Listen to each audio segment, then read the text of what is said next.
Welcome back to the Reading Corner here on Dreamers Defy. We are currently reading Peaceful Warrior, the Canaan Bower Story. It's a true story written by Mary Haarmeyer and Craig Beeman about a young man who was a hero in Las Cruces, New Mexico. Yeah, it's a very touching story, and we are asking, and I'm going to ask this straight out from the beginning, even before I send you back to the beginning. Drop in the comments right now and drop in hashtag BeACanaan. And of course, Canaan is spelled Canaan. So hashtag BeACanaan. That brings awareness to his stories, and it also helps our algorithm here on the channel. Now, like I said, I'm going to send you back to the beginning if this is your first time here. Go back and check out the introduction and chapter 1 video. Then watch chapter 2 and chapter 3, and that will bring you to where we are today, which is chapter 10. We're going to get to that in just a minute. We are giving away a handmade plush Draco along with his Storytime adventure book. So yeah, you'll definitely want to register for that.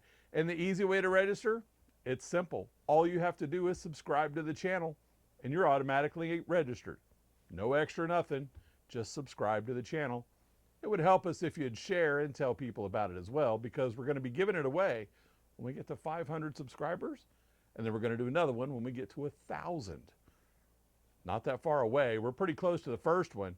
Just need a few more and we'll be there. So let's get right to it, shall we? Today, Peaceful Warrior, the Canaan Bower Story, chapter 10 is where we are. And here we go. Chapter 10. The backyard was alive with the sounds of joy, the kind that seeped into your bones and pulled you into the present. Laughter spread like the sound of the wind chimes. Children darted between trees, their shadows playing tag beneath the late afternoon sun. A line of balloons swayed lazily in the slight breeze, and the table groaned under the weight of platters filled with sliders, fresh fruit, and cupcakes adorned with vibrant frosting. Canaan stood in the middle of it all, surrounded by a flock of younger kids whose faces brimmed with awe. To them, he wasn't just a birthday boy. He was their ringleader, their star. Kara, with her innate calm, worked efficiently at the table, her fingertips placing the last of the colorful candles onto the birthday cake fit for the occasion. The wind caught her hair as she surveyed her work, and her expression was one of deep satisfaction. A few steps away, Troy hovered, his phone clutched tightly in his hand. He wasn't reading anything on the screen, not really. It acted as a shield, something to anchor him in the whirlwind. His eyes darted toward the gate that led to the driveway. He couldn't stop himself from looking, waiting for the storm to roll in. His shoulders curved inward, slightly, as though bracing for the impact only he knew was coming. Kara glanced up, her hand still steady on the cake.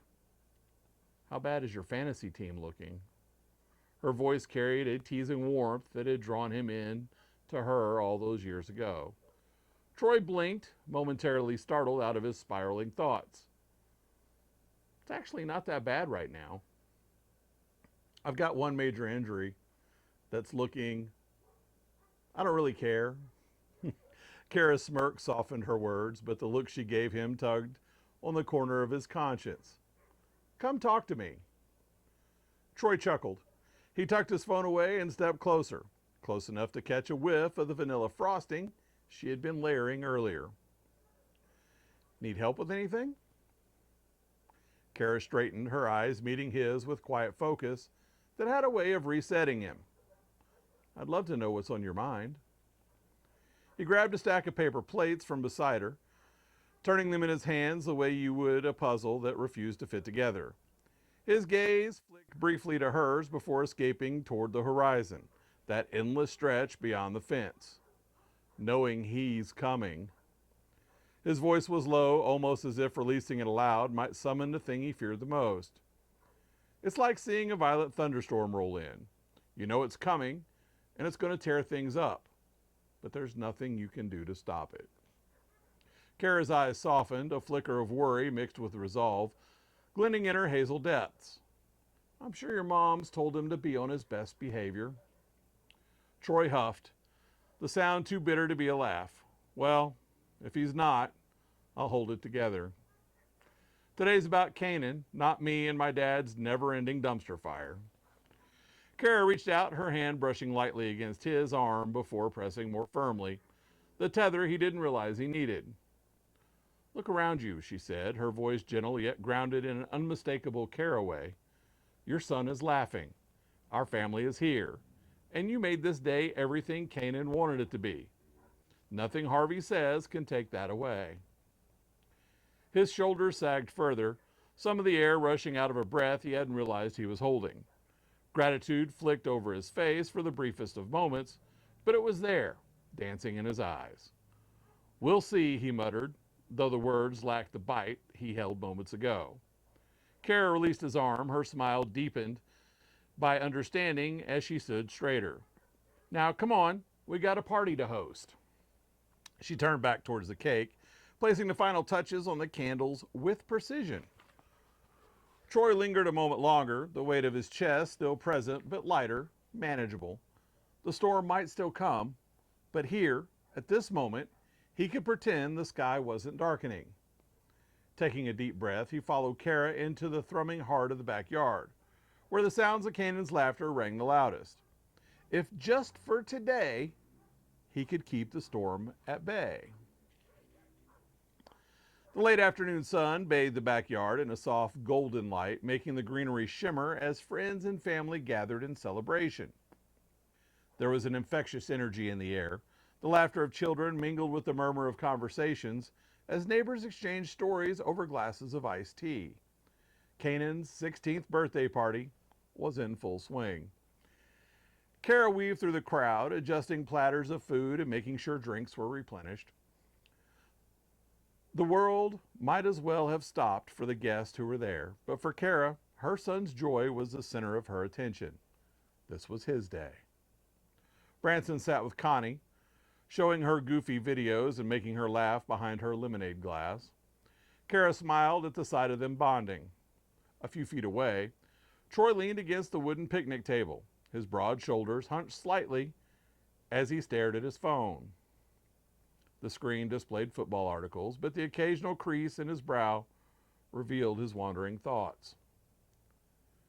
Dad, this is the best birthday ever! The voice pierced through the lively ambiance, ringing with unmistakable joy. Troy looked up just in time to see his towering son barreling toward him, his frame somehow both imposing and unassuming. You're welcome, son, Troy said gently, a warm smile gracing his face. But there was a shadow there, too, a hint of concern that lingered in his eyes before he glanced at the backyard gate. The gate opened. Harvey stepped in hesitantly, his posture formal but uncertain. He scanned the crowd, his expression one of stoic discomfort, as if he weren't quite sure he belonged among so many smiling faces. Troy noticed him immediately, his jaw tightening. He shifted his attention back to his phone in what seemed like an effort to deliberately ignore his father's presence. But Canaan had already spotted him.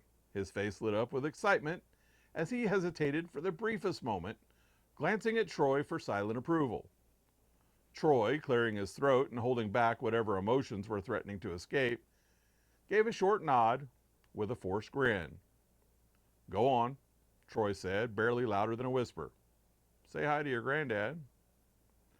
Canaan needed no second urging. He sprinted across the yard like an exuberant child, ignoring Harvey's stern expression before wrapping him in a bear hug that lifted the older man off his feet. For a moment, Harvey fought the display of affection.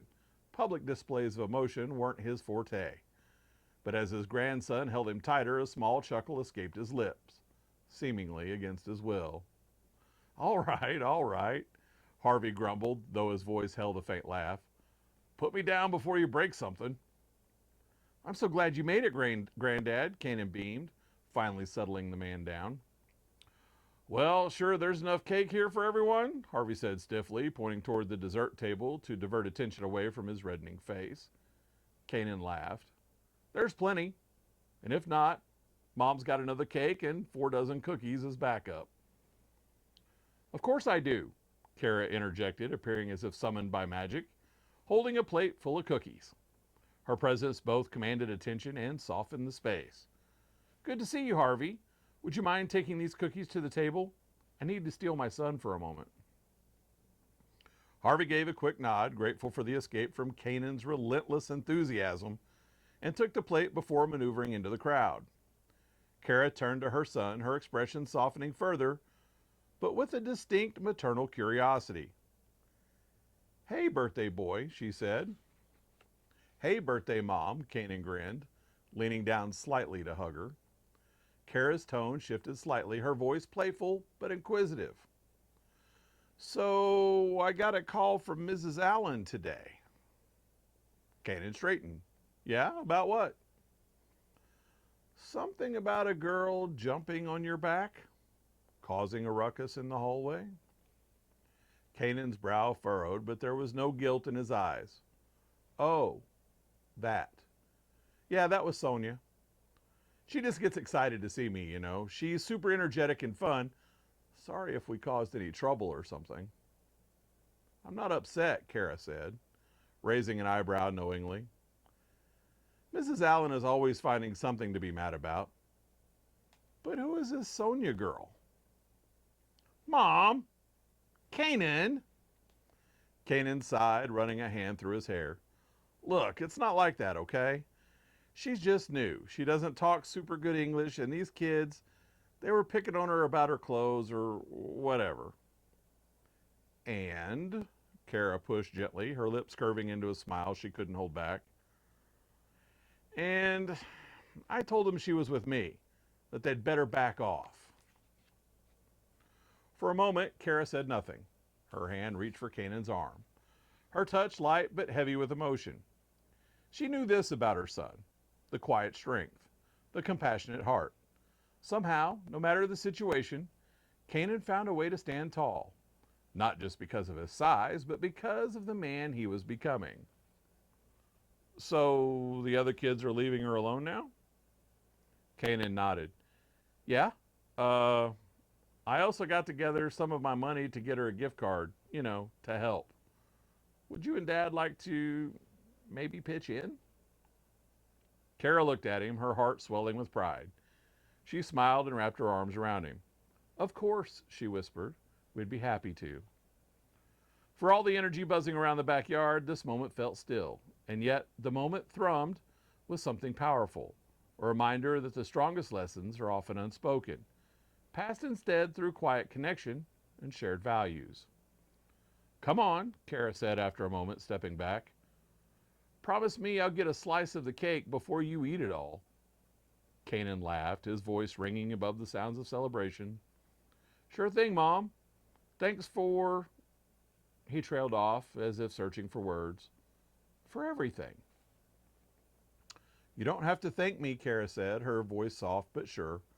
She glanced out toward the crowd, watching her family, her son. "Just promise me you'll always be like this." "Like what?" Canaan asked, genuinely curious. "Like you," she said, her voice full of love, admiration, and pride. "Gentle, strong, compassionate." Canaan threw his arm over her shoulder, towering over her, but leaning in close like he had done when he was younger. "I've got no one else to be."